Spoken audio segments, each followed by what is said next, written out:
कार good morning. सुबह हो गल आज 17 तारीख है। 17 तारीख सवेरे सवेरे नहा धो के फ्रेश हो गए। 6 बजे था राइट। तो लोग जानता हुआ कि हम सवेरे डेली नहाना धो के चाय पी के फिट हो जाएगा। और दुकान भी खोल दिले, दुकान का शटर भी ओपन हो। अब जो ना थोड़ा बहुत काम हुआ तो चलते हैं काम करब, कहें से कि 2-3 दिन का काम दूसरे काम में हम बिजी रहनी है, तो काम बहुत सारा पेंडिंग पड़ गया। तो अब ओके फाइनल करे के है। कुछ आ जाती निवास, कुछ GDS का फार्म कुछ लोगों का है, कुछ वीडियो भी पब्लिश है दूसरे चैनल पर जो कि आप लोग अंगारा लाल पे विजिट ना कैले होखल जी, तो वो चैनल पर कुछ वीडियो भी है ओके पब्लिश करके लिख के।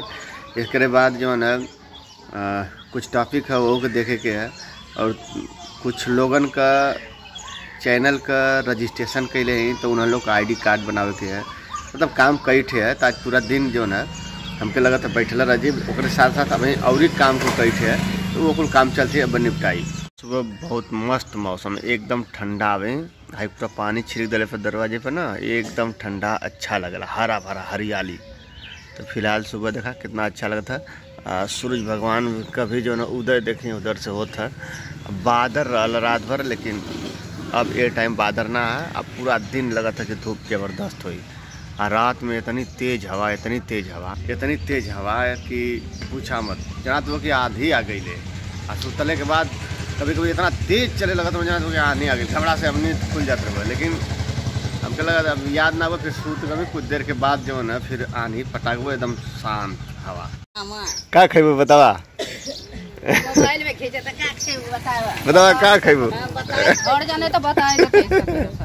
अरे का खेबू, मिठाई खेबू ना तो का खा जाई। हाँ तो मिठाई खा लिया। मिठाई कब मिली, अब ओकर टाइम बेला ना होले।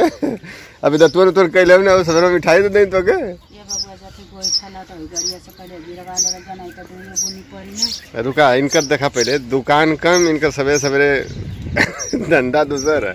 सवेरे बिना दतवन कैले सब कोई मिठाई मांगत बा, अब वो टाइम बेला होले, लेकिन सभी मिठाई खाई।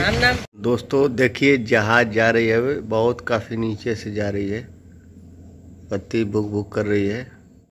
अंधेरा हो गया, बहुत काफ़ी गर्मी रहे। और घरवा में इतना उमस होता कि मत का। तो उमस से बचे खातिर एग्जॉस्ट फैन लेनी है।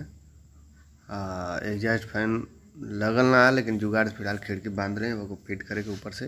अब वो क्या करी पूरा गैस जो ना अंदर का बाहर फेंक देगा। कई कंपनी का रहा एग्जॉस्ट फैन दोनों ओर चलता ला, उल्टा सीधा दोनों, तो वो हवा ना बनावता ला। और जौन सीधा एक तरफ कर ला वो सही चलता ला।